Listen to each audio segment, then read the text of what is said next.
What's up, guys? This is Webby back again for your WrestleMania 36 preview and predictions.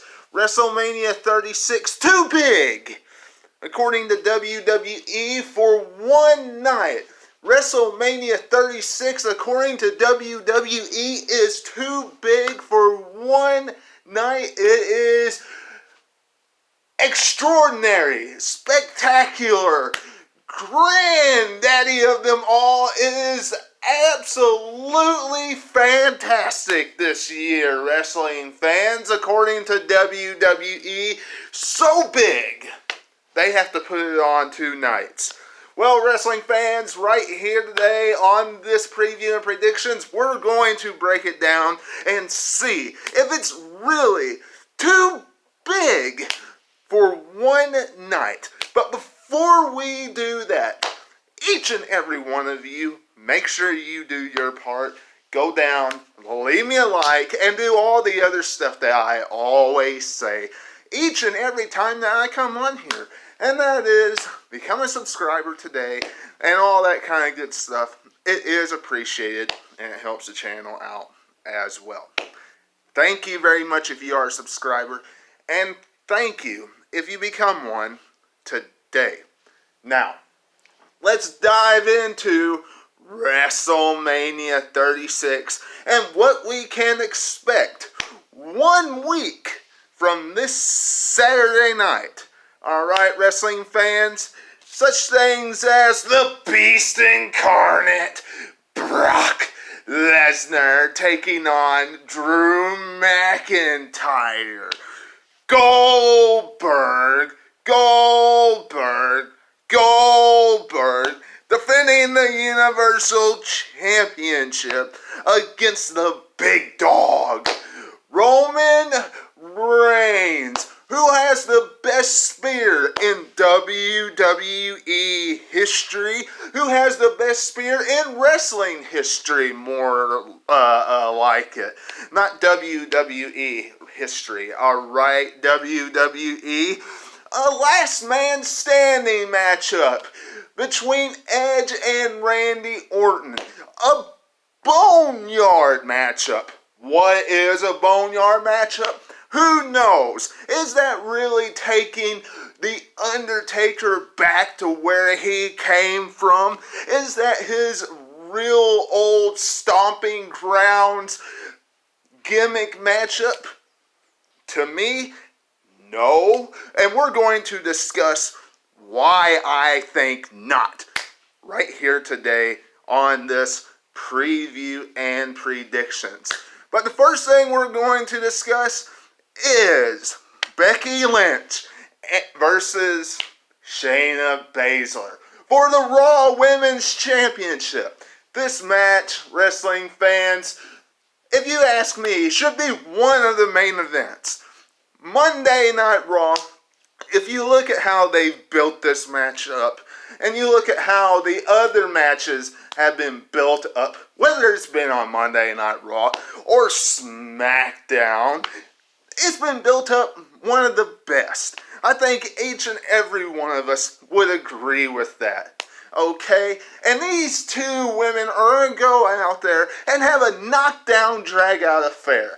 I mean, even past before Elimination Chamber, we have known that Shayna Baszler was going to be the #1 contender for the Raw Women's Championship at WrestleMania. Shayna Baszler coming out to Monday Night Raw and taking a chunk of Becky Lynch's neck right out of her when she bit her in the neck. I mean, it's been great storytelling on Monday Night Raw between these two women. Honestly, I think it should be one of the main events, if you ask me. Will it? No. 2 main events for this year definitely will be Brock Lesnar and Drew McIntyre and Goldberg versus Roman Reigns. Now, who will go over Becky Lynch or Shayna Baszler? I think it's about time that Becky Lynch drops that Raw Women's Championship.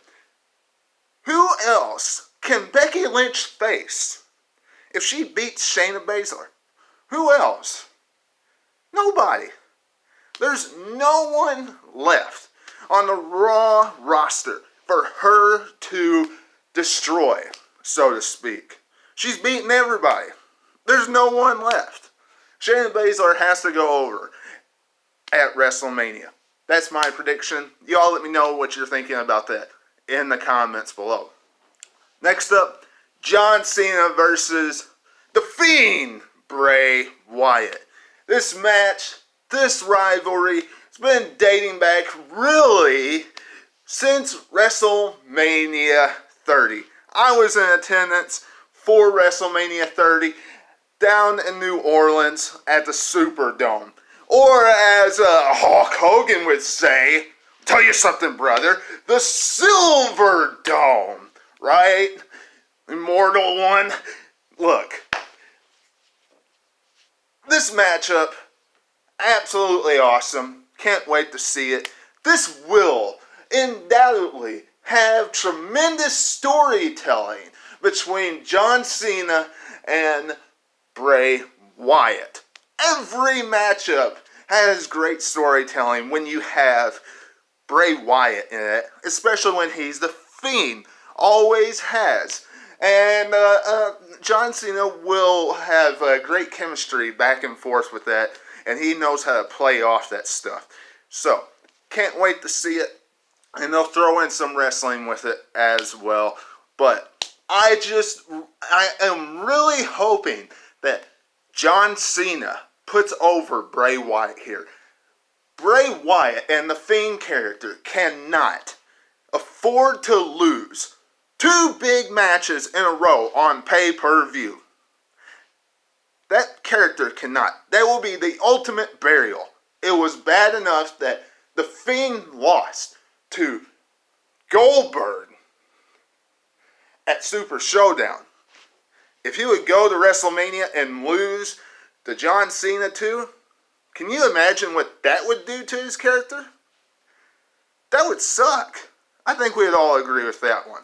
So, wrestling fans, I'm banking on the Fiend winning. I think a lot of you are too. Let's hope that happens. Rhea Ripley versus Charlotte at WrestleMania for the NXT Championship. Now, wrestling fans, I know a lot of you are probably thinking this is a shoo-in for Charlotte to win. You're probably thinking, look, another accolade for Charlotte's name in the book. In the bag, okay, wrestling fans? One thing in particular I want you to realize. Do you think that Vince McMahon is going to have Charlotte over on NXT on a regular basis after WrestleMania? I don't. I think that he's having Charlotte in this match so she can make history by being the first one to go after the NXT Championship at WrestleMania when the NXT Championship is on the line at Mania. But I don't think she's walking out the victor because I don't think that Charlotte's going to stay on NXT past WrestleMania. I think it's going to be a great contest, but I think Rhea Ripley is going to be victorious in this contest after them having a great matchup. Now, the Street Profits versus Andrade and Angel Garza. Not too much to say about this matchup. I'm getting this match out of the way as far as a preview because, quite frankly, Street Profits are going to walk out victorious. Who cares, right? I would be more invested in this matchup if Andrade would have lost the United States Championship. The tag team, Andrade and Angel Garza, would be a great pair as a tag team capturing the tag team championship. As long as Andrade doesn't have the U.S. title. Andrade is not The Miz. Okay? Andrade is not Dolph Ziggler. Okay? We don't need to see that again. We've seen this already. Okay? Dolph Ziggler and Jack Swagger lost when they went after the tag team championship.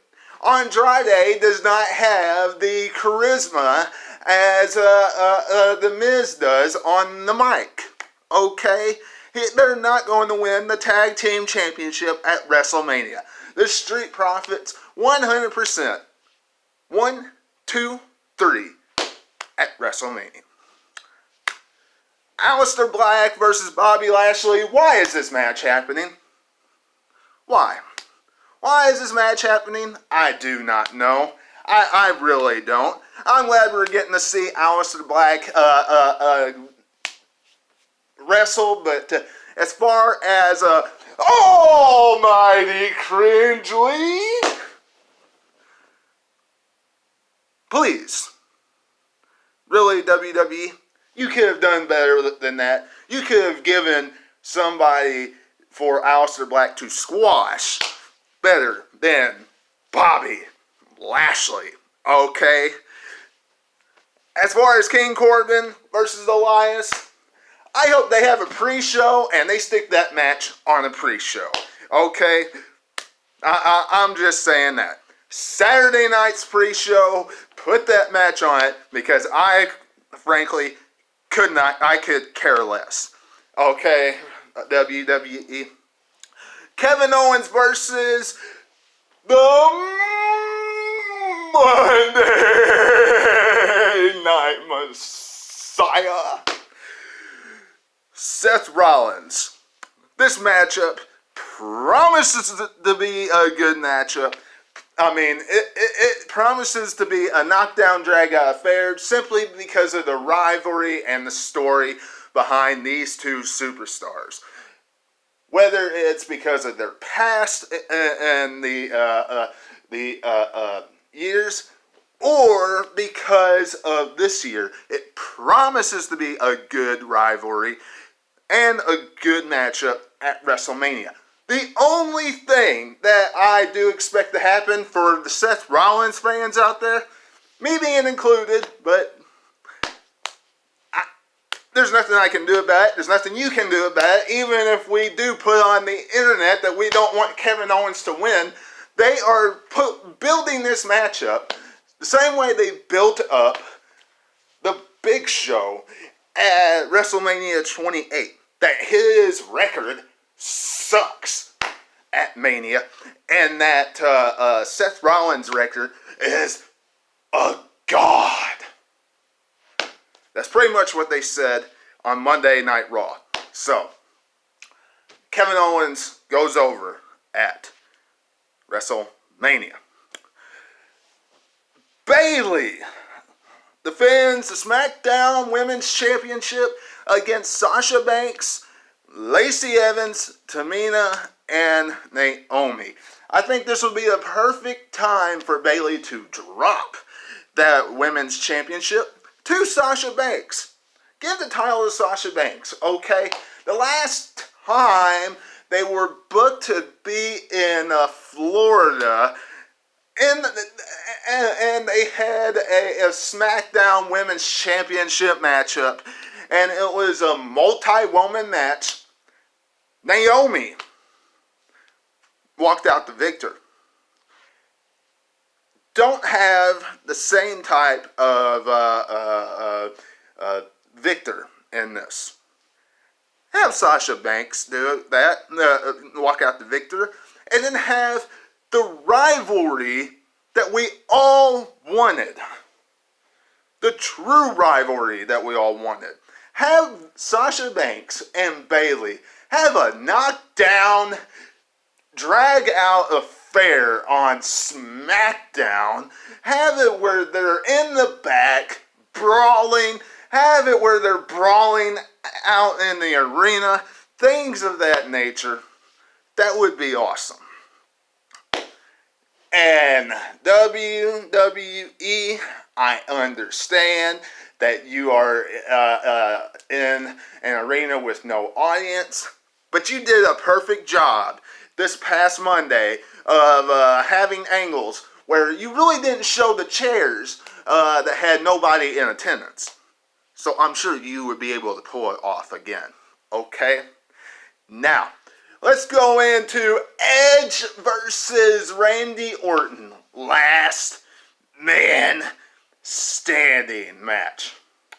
You know, typically, when WWE pulls off one of these Hall of Famers or one of these legends to come back, and they have this match at WrestleMania, it's a one and done. I really hope this isn't the case. Edge made this big speech about how he was going to be here for a while, and then, bap, concerto by Randy Orton, RKO, and we had this long story going into WrestleMania. Look, have Edge win this. Seriously. Don't make it where Edge is the loser.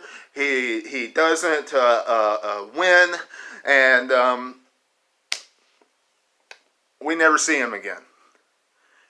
If that doesn't happen, and Edge doesn't win, then make it where neither man can answer the count of 10.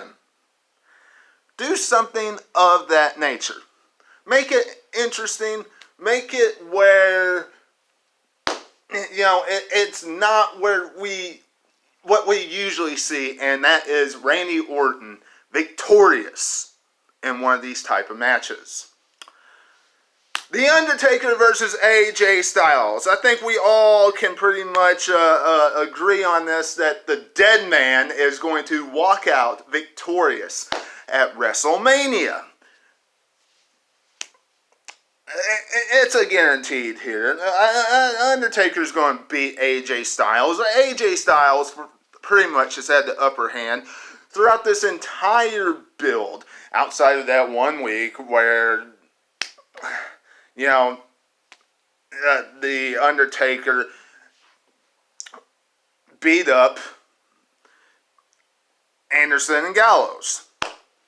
I'm not counting when the Undertaker chokeslammed AJ Styles twice. Okay, I'm not counting that. The promos, AJ Styles has had the upper hand. Now, a boneyard match, they should have swept this, left it.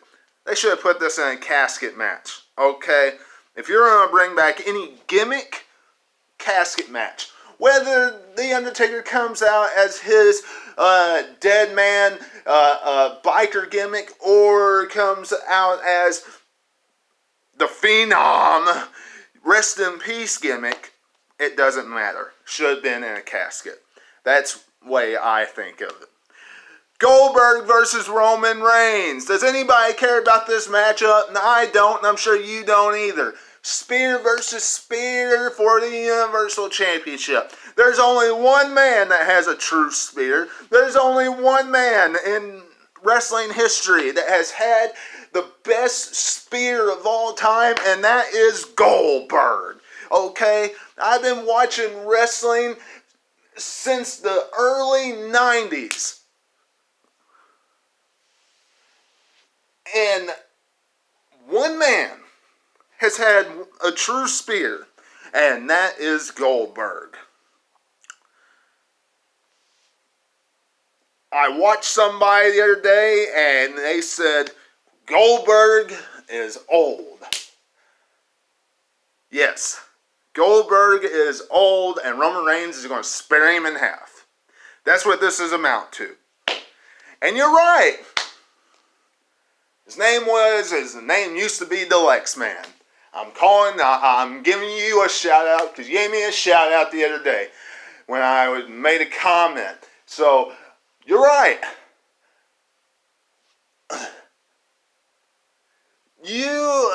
Nobody cares about Roman Reigns beating Goldberg because it's not going to do anything for Reigns. I agree with you. It's just not. So, I agree with that. And as far as Brock Lesnar versus Drew McIntyre is concerned, Brock Lesnar is going to win for one reason and one reason only. Nobody's going to be in attendance. And they're not going to give Drew McIntyre a crowning achievement where nobody except the people at home are watching. It's not going to happen. That's just my predictions. Now, y'all let me know what you're thinking about it in the comments below. Give me a like. Give me a share. Give me a comment. Give me all that kind of good stuff. And make sure you subscribe to the channel. And of course, until I see you again, this is Webby, and I will catch all of you on the other side. Talk to you later.